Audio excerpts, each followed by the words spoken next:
Laurie Huston's News for the Heart is dedicated to helping you give a voice to your own soul. Our hearts have the power to free us from pain and the struggles that keep us from awakening to our true essence. Join Laurie now as we delve into our heart and soul to find the path that will open us to the possibilities and lead us to the life we love to live. And good afternoon. This is News for the Heart, where we're a little early this month. We've got like a week early because of different things that are going on. That's just great. We have our awesome co-host, Tracy McBurney, with us. And well, we've been chatting for a little while, so hopefully we can get some of this down. But we started off, well, we're going to start with halfway through, which was the golden child and whether we came into this world as thin-skinned or thick-skinned. And while you were originally thinking about it, I was thinking I was thick-skinned, and then I went, oh no, that's not what I was. So, welcome, Tracy, as always. And let's share. It's partly, again, something that came into your field in the last week or so. And we may go to another place, but let's start with this and see where it goes. Okay. So this way of seeing this has come in just in the last couple of weeks. So it was interesting to investigate that for a client and just how it was seen or how it was explained for them. So the concept of thick-skinned, thin-skinned, that wasn't new. That's not a new concept. But the concept of, entering onto the earth plane, like us entering onto the earth plane, having met that first challenge, whatever that looks like, the first challenge of the cesarean, the first challenge, like here we are, like I am here, naked in my glory, I am here, landed onto the earth plane, here I am. Like the golden child, so to speak. And is that golden child, that precious child of God, so to speak, is that child come in thick-skinned or thin-skinned? And what's the difference? And how does that manifest and impact? And we didn't even talk about this part, but how did it manifest in the womb? The thin-skinned child is going to more easily take on all of what are the feelings of the mother, sure, all the way through the birth. Much more so than the child that's thick-skinned, that's just floating in the amniotic fluid, and whatever's going on with the mother, whatever's going on with the mother's perceptions, they're not taking that in so much. They're just floating around in the fluid. And then the fluid is taking in whatever it's taking in, because it's water, it's the universal solvent, it's taking in whatever it's taking in. But how much is that impacting that child who is thick-skinned? And I absolutely know that it is impacting for sure the child who is thin-skinned. Yeah.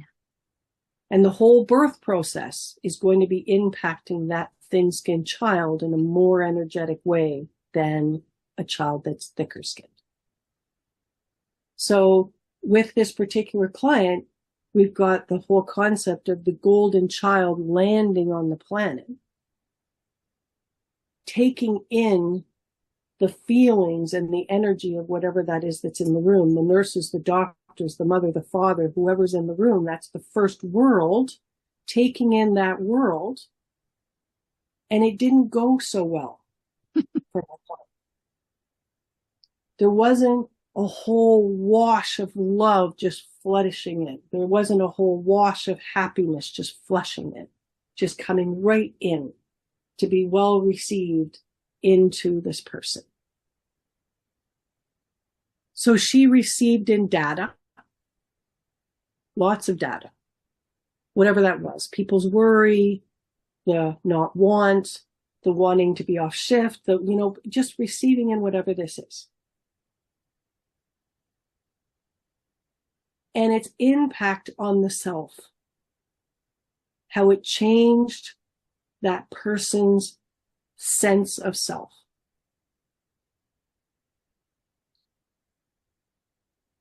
And it didn't turn out so well. So the need to become somebody different, I need to become somebody different than this because this is not enough. I am not enough. There's not enough love here. There's not enough kindness here. There's not enough caring here. There's not enough of all of the positive things that I need that would support me. So I either need to leave or I need to become somebody different. And I'm going to need to do that as soon as I can figure out how to become somebody different.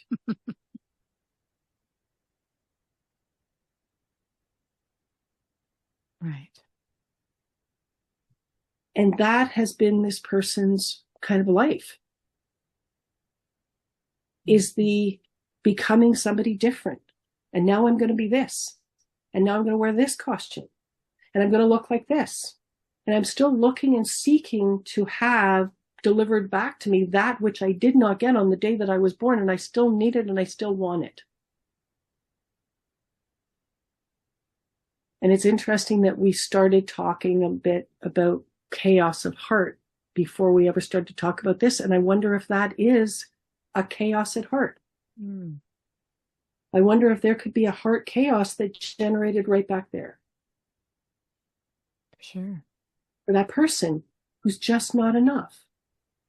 It's like, I am my best self. I am a golden child. I've been born onto this earth. I am a gift from God and I'm not enough. I am a gift from God and I'm not enough in my current form. To elicit those positive responses that I'm looking to get back, that's going to kind of validate the experience of me being me.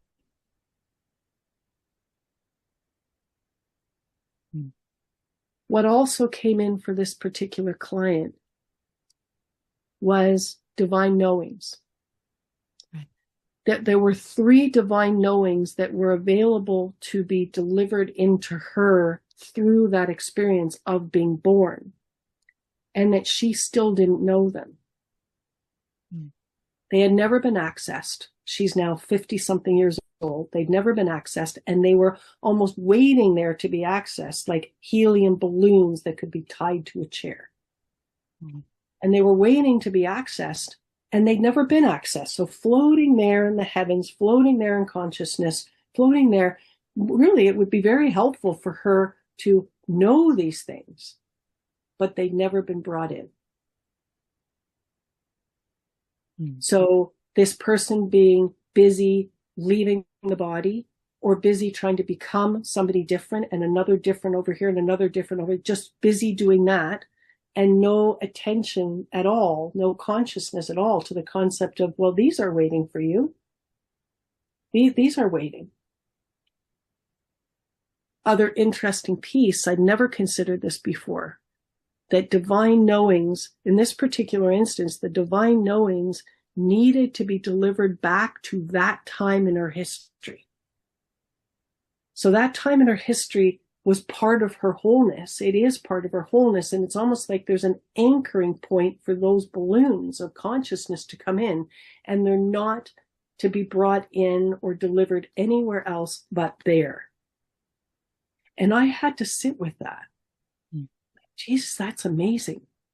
I never really thought about that. That there's like the holding space, waiting for those beautiful, denied to the child knowings. And we can't just hand those balloons and say, well, now we know, let's just deliver them right into present time. It's like, no. They need to be delivered there. Specifically there.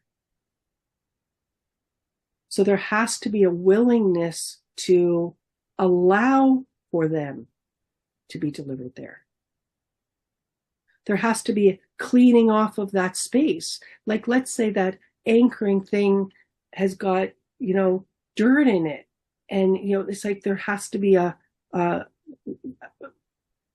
place for that to be delivered into again.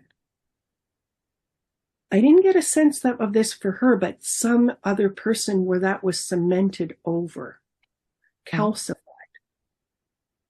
Like that's the place where those knowings could get delivered in. So that little child, that golden child in that beginning could know things, perceive things differently. But that holding place or that entrance plate had been calcified. And so we needed to see that, and we needed divine help with that, to allow for that potential joining of those divine knowings into that specific place to be able to happen. Right. Like, oh no, that's been held like this for so long. That child has been walked away from for so long. That child has been neglected for so long. That child, we've become so many different us's, and we look back and go, oh my God, that place where those balloons could be delivered into is calcified. Oh my God, you can't see it anymore. Oh my God, the grass has grown over that. What are we going to do? Is that the only? There has to be another place to deliver those balloons. Well, no, there isn't. There isn't. It's that place. Can you give an example of some of the? Well, this piece, seeing this way. So seeing this way, like I've certainly done work to help people to repattern that whole birth process, helping people to bring divine hugs to that time in their history. This is a new thing for me to see this predicament of these specific divine truths. For her, it was 3 that this child needed to know, that would alter their perception, that would alter their ability to see all of this that was going on, all of this coming at them differently, so that they didn't take this in personally. Right. They didn't lose themselves in this process. They didn't get lost in the perceptions of others and the feeling of others. This is a new thing for me. So to have that client, it framed that way, to have several other people, my own looking at myself. So it was only just recently that I saw the presence of, wow, we want to do this for this person, but it's calcified. So walked away from that child, so walked away from for so long, that potential to change that for that child is gone. That potential for that child to be saved from perceiving something like that, gone. So then picture like sitting on a park bench with God. You know, is it really gone? Like the hopelessness of that. Right. Is it really gone? And it's like, and that whole God energy going, no. Because you're sitting with me. Everything's possible. You're sitting in connection with infinite. Past, present, and future all being one. You're sitting with me. What would be a truth, though? An example of a truth. It doesn't have to be anybody's. I'm just curious what a truth would be. The one that came in for her on that day, because there were the 3 balloons coming in, and I got a sense of one, that she was well received by God.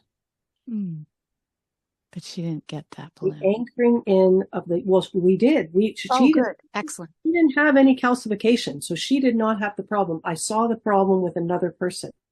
She was not the problem child in that regard. She was the person that allowed me to be able to see this way.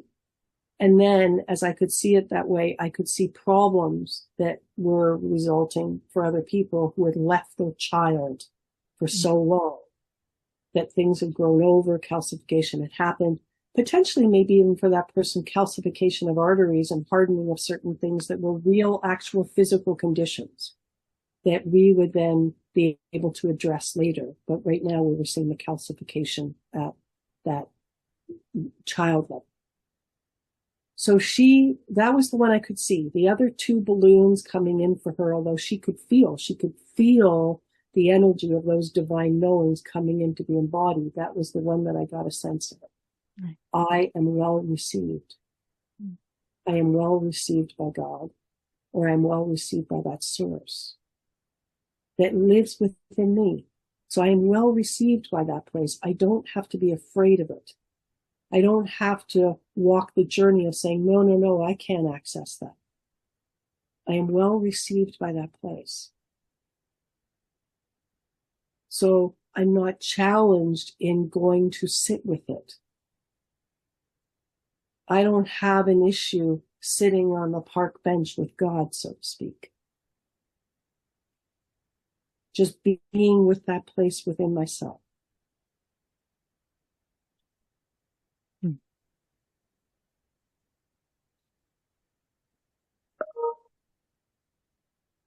So I can resolve things better and from a more clear place because I don't have that boundary. I don't have coding issues that interfere with me just going there. Right.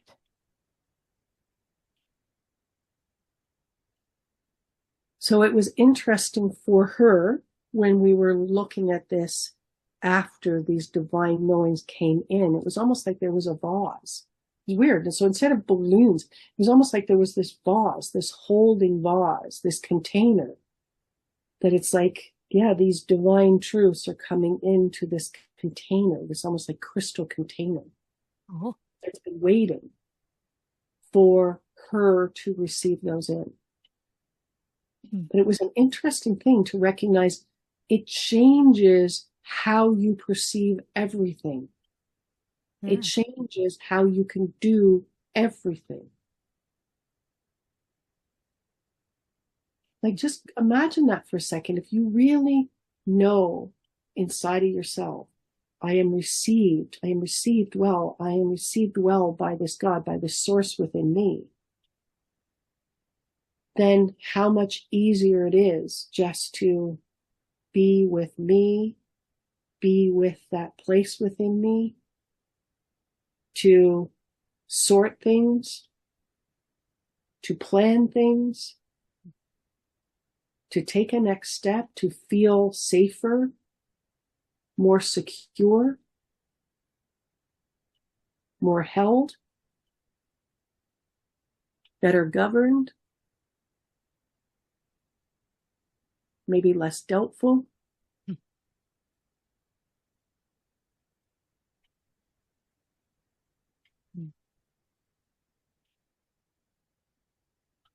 Like, if you conceptualize this concept of game of life, I just changed something in my game of life.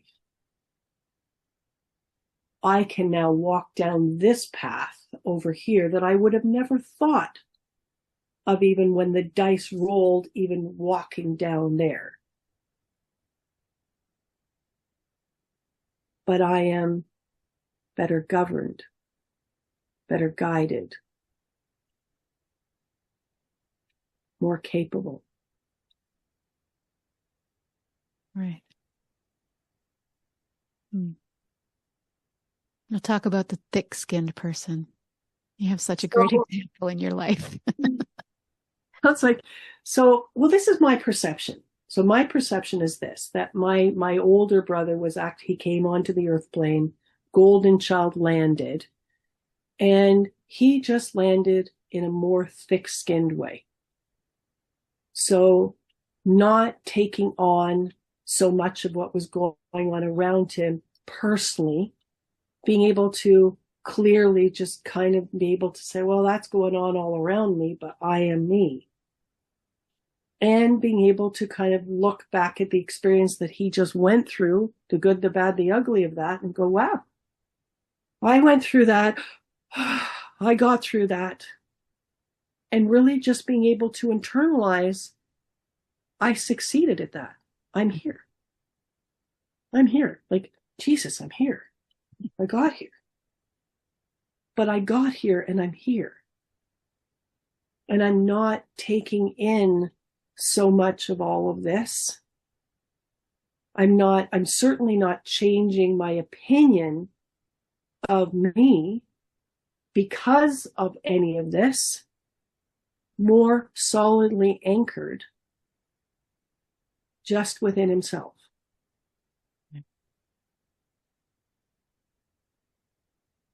So not necessarily, I need to leave. I got to get out of here. So impacted by whatever's going on. Just, I'm me. I'm hungry.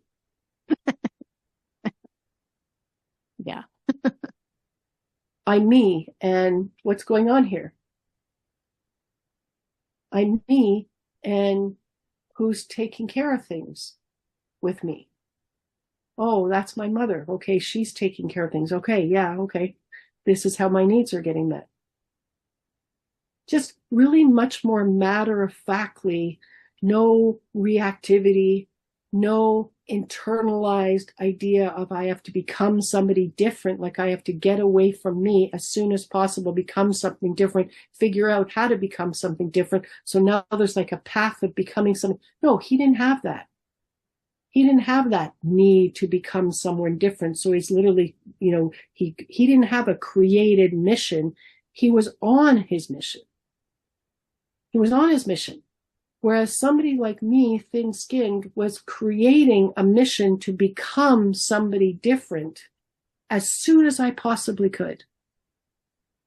Because this one wasn't enough.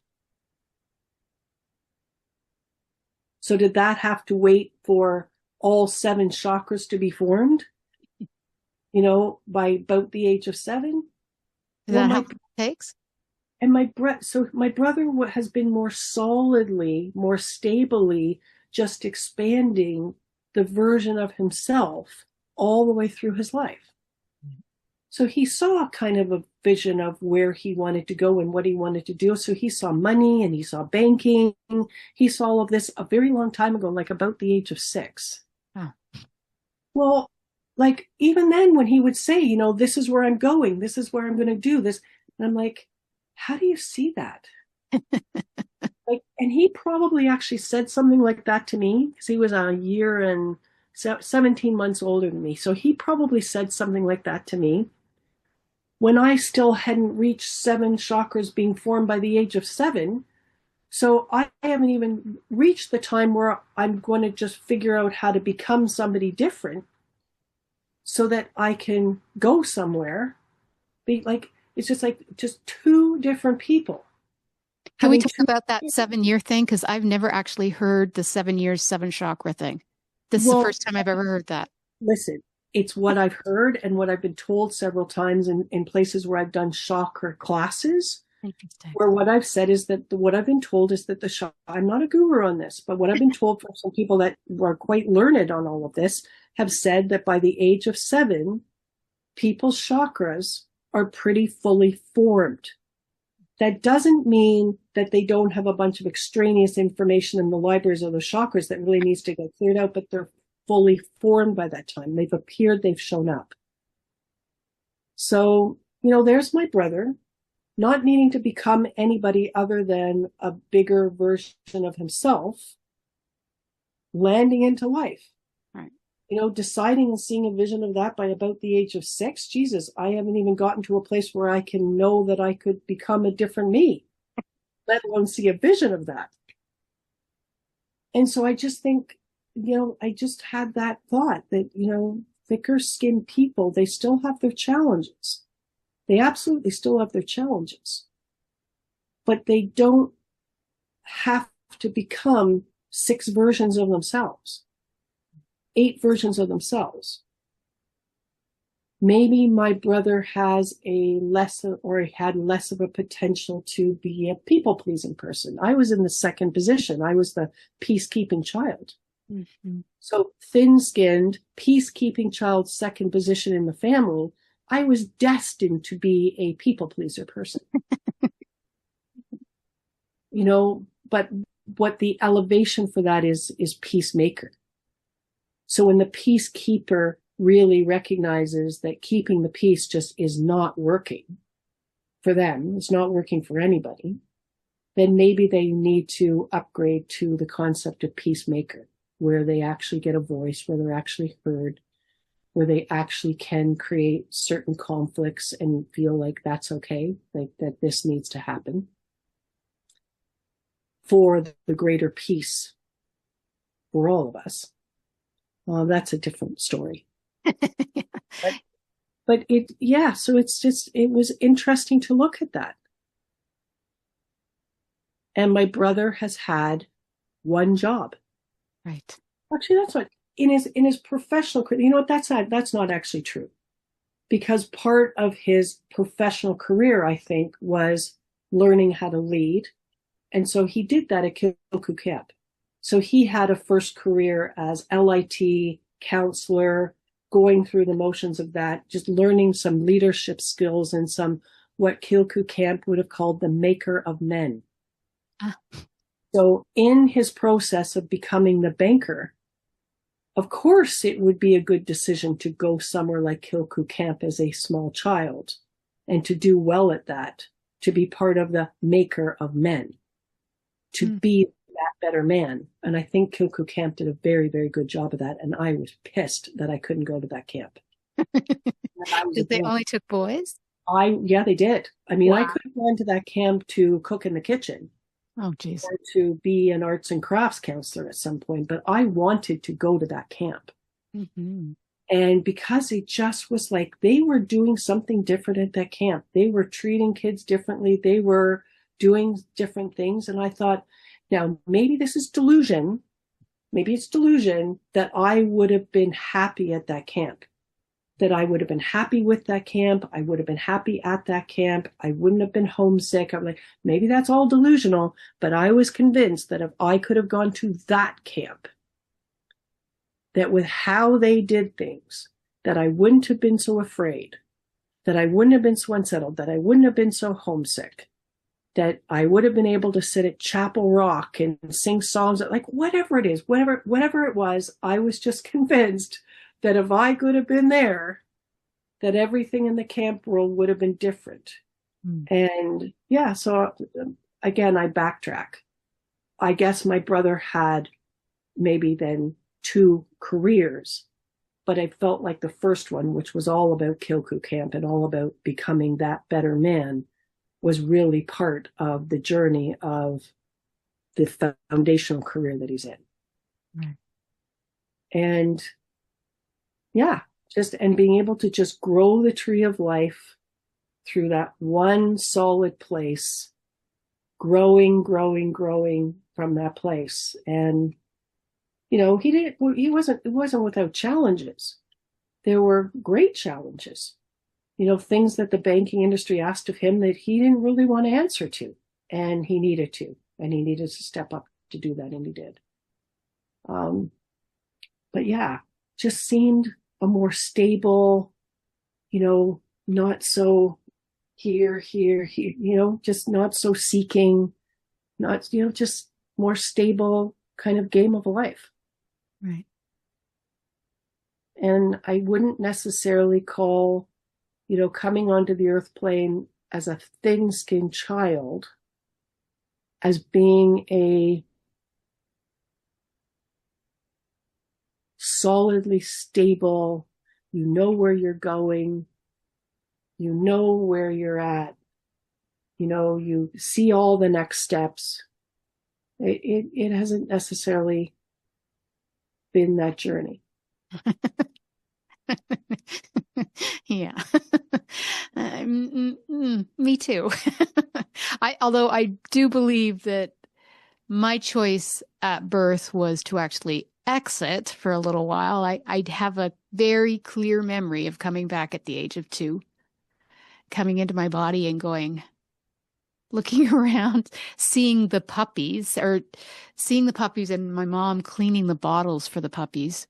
And I was sitting on the table, and it's just a memory that I've just like, whoa, like, where was I yesterday? Because I knew obviously everything, but it just had a really clear, that's my first memory. And it was just so clear that it was like, whoa, I just came here. Like, it's like, huh. But yeah, like I know I left because it was just too.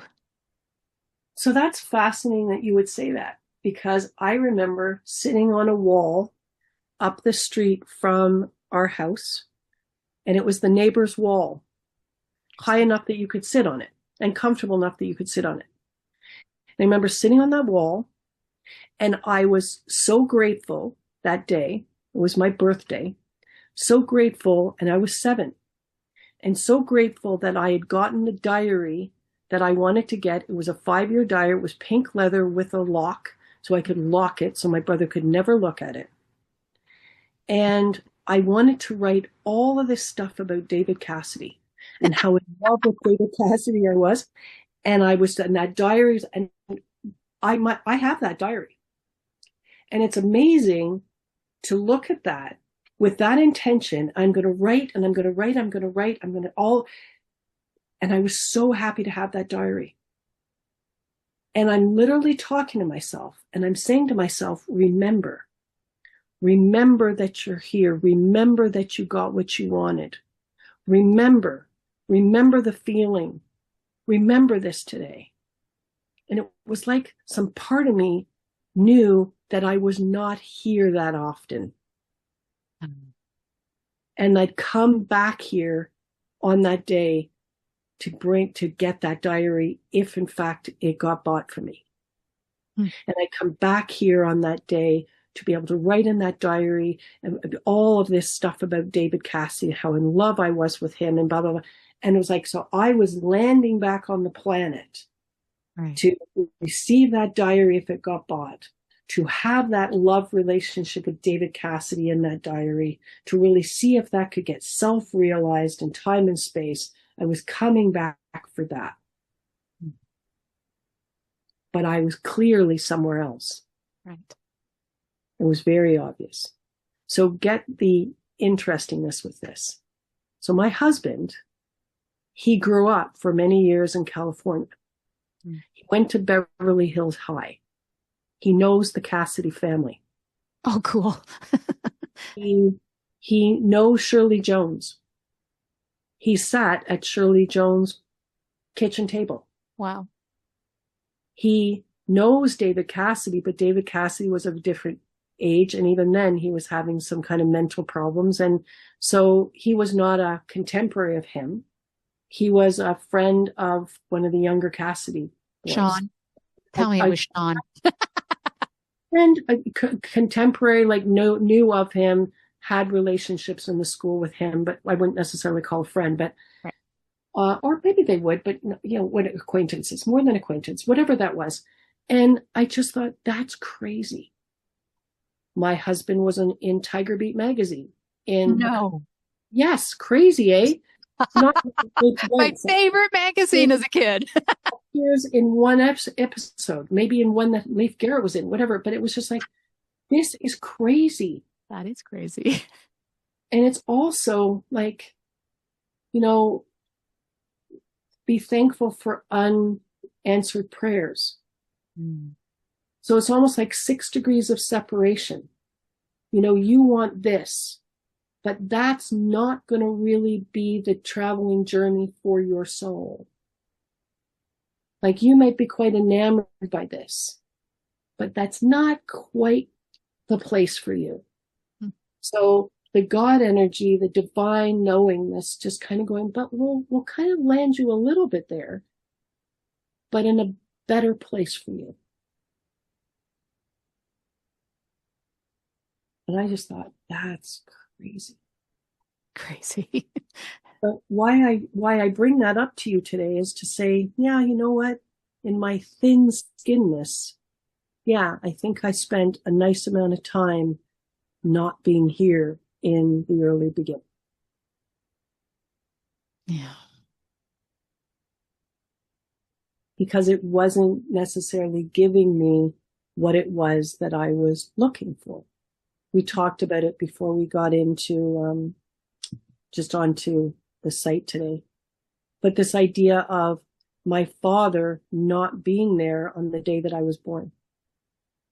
Golfing. Yeah, that's the sweet spot. not in the waiting room, golfing. And, whether the golden child of me knew that he was golfing, what the golden child of me knew is that the father wasn't there. Maybe knew it from the mother's feelings of the father not being there, the mother's positive, negative feelings of that, but there was no presence of father's love, adoration coming in that room. And maybe no feelings of father's adoration coming when he actually showed up. And who knows what that was? The stress of the traffic as the father's rushing from the golf game to be there, maybe late to get, I don't know what the story was. But it wasn't enough. It wasn't that love, that cherish, that preciousness, whatever that was. It wasn't that. So that need, that desire, that want, that, father's love connection. And, my father and I struggled with that for our whole relationship. It was interesting when I say this. Have you watched the movie Becoming Warren Buffett? I haven't, but several people have said it's amazing. It is a great movie. I would like to meet this man. I would like to have lunch with this man. This man reminded me a lot of my father, like how he operates in time and space in many levels, the kind of the engineer brain, the depth of integrity. I'll tell you, I think we really have a golden person in Warren Buffett as far as being a financial guy with integrity. And his daughter was talking on this, in this movie. And she was saying it took her a while to figure it out, to figure her father out. But once she did, it was very helpful. And I tell you, I cried when I heard her say this. What she realized was that her father needed to be told when she needed more time to explain something to him. When she was asking for more time, there's a bigger problem here that needs some attention. Like, this isn't a little thing, Dad. It's a bigger thing. So I need more of your time. And then to let him decide when that was going to work for him. So she was just entering in to say, Dad, I really would like to sit with you. And this isn't a little thing. It's a bigger thing, bigger problem. Just, can I just have more of your time? And then, of course, he would open the door and say, yes, 4:00, yes, 5:00, yes, tomorrow, yes. And then they would come together and he would be absolutely present with no part of him somewhere else to giving her that time. Right. And I sat there with that, cried, and went, I never did that. I needed that more time sometimes. And I went, he's my father. He's my father, and I need more time.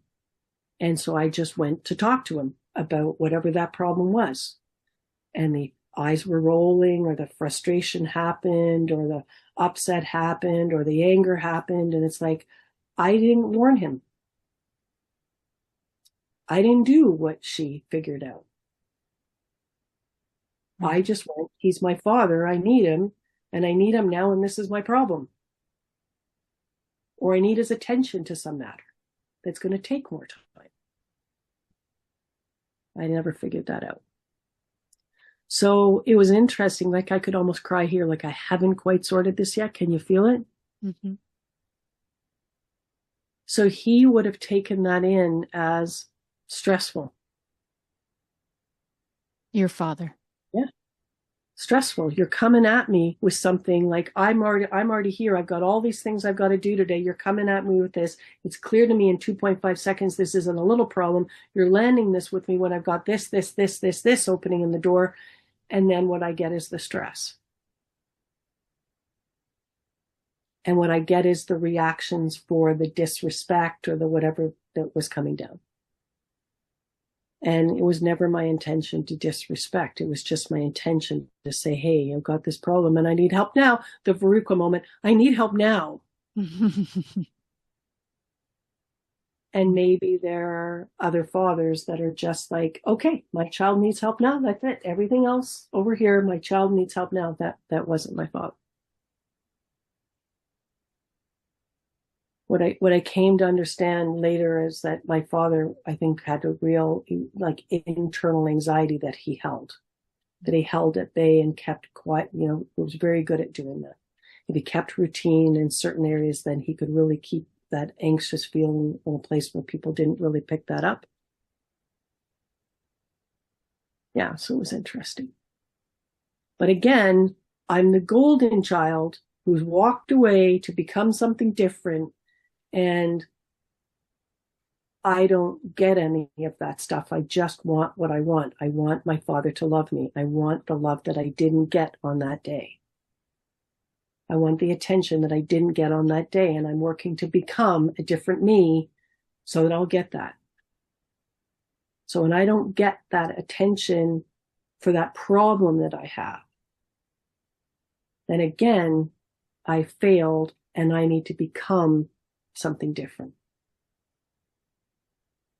Or I need to go heal this, and this, and then maybe that's enough. And then, right. So it was a very interesting thing to look at. So I must have been able to feel enough of that love coming in from mother, enough of that happiness coming in, that I did not have a journey of seeking to know love from her, seeking to know approval from. I didn't have that journey with her, but I definitely had it with my dad. So mine was the opposite. Mine was the opposite. And he was, ironically, it seems weird, but I mean, I was told the story enough, but it was my dad that came to Toronto to pick me up. My mom wasn't even there. But that makes sense to me. But yeah. And I was 5.5 months old, so. So then we sit there with that concept, like just this concept, this what if concept, this child, this golden child of you that you're thinking, hey, I think I did walk away from that child. I think I did walk away from that child, leave the planet, go over here for a couple of years, come back, not come back to that child, come back to become something different, moving away from that child. Never conceiving of the concept of the neglect of that child or the abandonment of that child. No, I have to do what I have to do. When I'm back here, I've got to become somebody different than that child. Because needs don't get met with that child. What I'm looking for never gets self-realized with that child. Gotta go be somebody different. But now we're looking back and going, So there's that golden child still within the wholeness that has that place reserved for divine knowings. So if we ask that question for you in the process, because everybody that's here got born, and there were divine knowings, I'm thinking that we could all know from that first experience of going through the experience of being born onto the earth plane, and we all succeeded. So maybe we all didn't get a stamp of success that we realize and recognize and say, hey, look at my plaque of success. It's right there on the wall. Maybe we didn't get that or internalize that, but we're all here. So we all succeeded and survived that. We got through it. Now we're here, and I'm asking the divine knowings, like this client, there were three that were there to be known and could be known from that experience. So for you, were there divine knowings that you did not know, that were not accessible? Maybe they were in you, not activated, divine knowings that you were not connected to at the time of birth. Yes, definitely. Yeah. So do you have access to those divine knowings now? And I'm getting, okay, interesting, you do. So there were how many divine knowings that you had an ability to be able to bring into you from that experience? And I'm getting 1, 2, 3, 3. So 3. So I don't know if one of them is the divine knowing of I am well received by source, but I got the answer 3. So do you know any of those 3 now?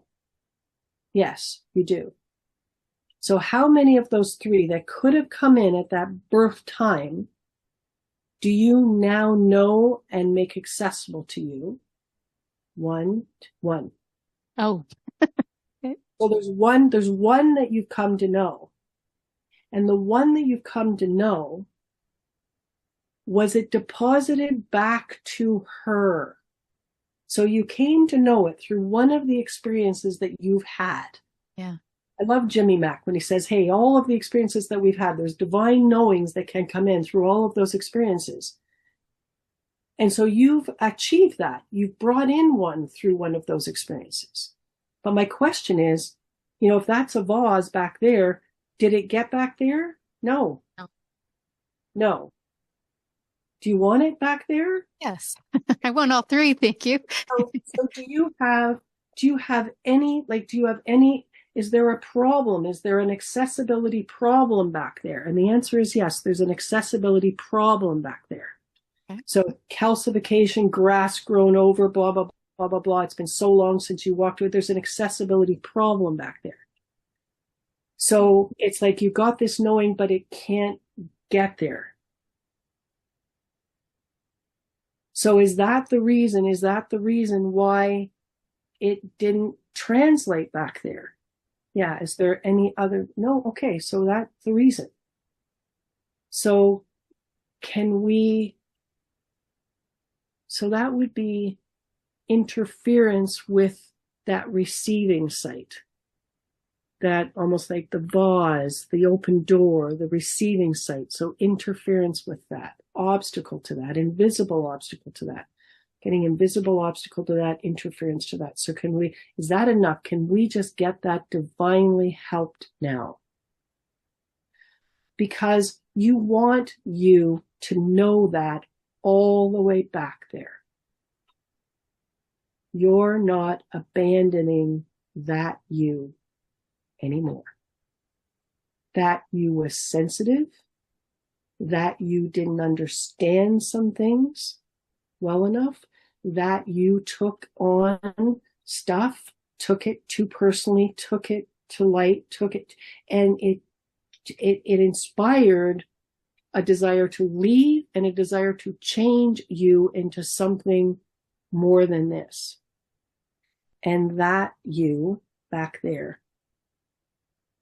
we want that you back there to know some things, embody some things, have greater access to some divine wisdoms. So it's almost like the golden child, the precious golden child that can now access greater wisdom than was accessible at that time. So we want that one that you've come to know to be deposited there. But now we're hearing that there are 2. There are 2 others, what I'm calling like the helium balloons. But these places of divine consciousness that can enter into that place, that can change how that golden child of you sees, perceives, what that child takes in, what that child doesn't, how that child boundaries herself, how she doesn't. Maybe giving that divine golden child an understanding of boundaries that she didn't have. Can you feel that change? Oh, yeah. Yeah. So how do you, in your body, as you're present to that, feel that change? Where do you feel the impact of that? I just feel it coming right down, and it's actually going into my gut, which doesn't usually happen. Usually just sort of stops at the heart, but no, it went all. That's what I was feeling, that it was coming into gut. I was also feeling impact on your feet. Ah, interesting. Yeah, because it is interesting. Like just as I get reminded of heart and heart's connection to hands and arms, it's like the gut stopped in my tracks. Gut's connection to feet and to legs. Walking forward. Stalled in my tracks. Paralyzed in my moving forward. And thank you for that. That was very interesting to walk this journey with you, to see that you had through the experiences that you put yourself in to become somebody different, to come back here for whatever your reasons were and be a different you and see if you could succeed at getting what it was that you did not get self-realized in that beginning. Very interesting to get that idea that you had achieved accessing one of those knowings, but it couldn't get back there. Yeah. But not the other two. And I don't believe that anything, if we think about 2019 as being the beginning of ascension, and this idea that there's no ascension for us as humanity without that light being, the flow of that light being repaired for the earth, it's like everything in its timing. Right. You know, there was no you coming onto the earth plane. It's almost like with all of this available to you, we're all entering onto the earth plane. Until this ascension process had happened in 2019, we were all entering onto the earth plane in some crazy fragmented version of darkness and light. In whatever way things would be denied to us, in whatever way things would be given to us, it was like we're all here having the same problem with knowing ourselves, being less limited, being more unlimited. We're all having our own problems. This was an interesting way to see your beginning and how this got set up for you. Thank you. Yeah, no judgment. It's just like, okay, so if we can't be our best selves here, if we can't just be our light beings here on the planet, then what have we set up for ourselves in that game of life so that we're not wasting our time, so that we are growing our tree of life, so that we are inspired to grow our tree of life. I didn't grow my tree of life the way my brother grew his tree of life. I grew mine and still growing mine in a little bit more unstable way than he just carved his path in a more straight, world. Where I've said, I think I've had like 4 or 5 different lifetimes in my life, right? Like so many different, it's like, a complete change. Oh, another complete change. Yeah. Yeah, but that, you'd have to sit there and think about that other complete change may be inspired by the concept of this still isn't working. Mm-hmm. I'm still not getting what it is that I didn't get at that first time when I come onto the earth plane, and I'm still looking for that. Just to consider. I love Jennifer McLean with her, just to consider something, just to expand consciousness. At which point you go, nah, I don't think that was right. And yeah. And I do like Dr. Karen Kahn's deliverance of divine light score. So just the same way that I might be assessing truth, whole truth, nothing but the truth, so help me God. Sometimes just simpler to kind of go, what's the divine light score on what I just said?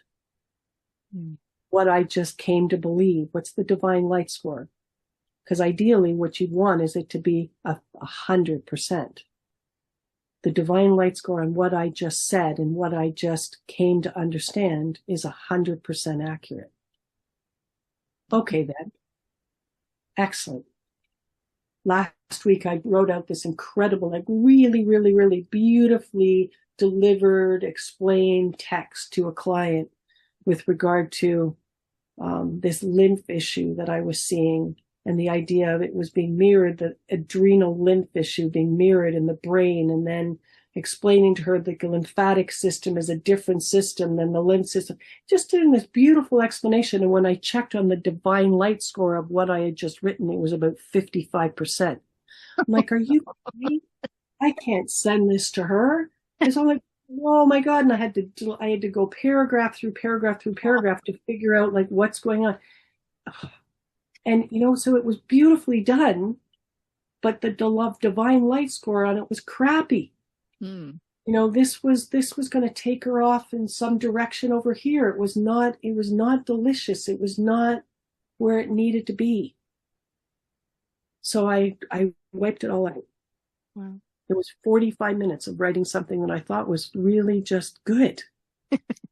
quality information, but it wasn't good enough to not confuse her or take her off in a different direction. And so, yeah, I think even here, we're bringing in this really cool concept. And so divine light score on what we've done today, divine light score on what we've done today, divine light score. I like to do it out of 10, then I can just, make it 1,000 or 100. Divine light score 8, 9, 10. It's a 10. So the divine light score on this, a 10, 100%. Nice. But you could feel it too. Yeah. Yeah, you could feel the change. Yeah. So then we leave you with, we've changed something really foundational for the child within you. We brought you to a place of going, hey, do you really want to continue to walk away from that child? Do you really want to continue to abandon that child? That child has value. That child is the golden child. That child came in and that child didn't know these things. But that doesn't mean that that child is sitting there, vacant without just a lot of things to offer. And that child is with you in a much wiser, clearer way of perceiving. Yeah. And maybe it's not about becoming something new. It's about being more of what is a connection to that. Yeah. Where am I if I just stay here? Where am I going if I let just being here with that golden child lead?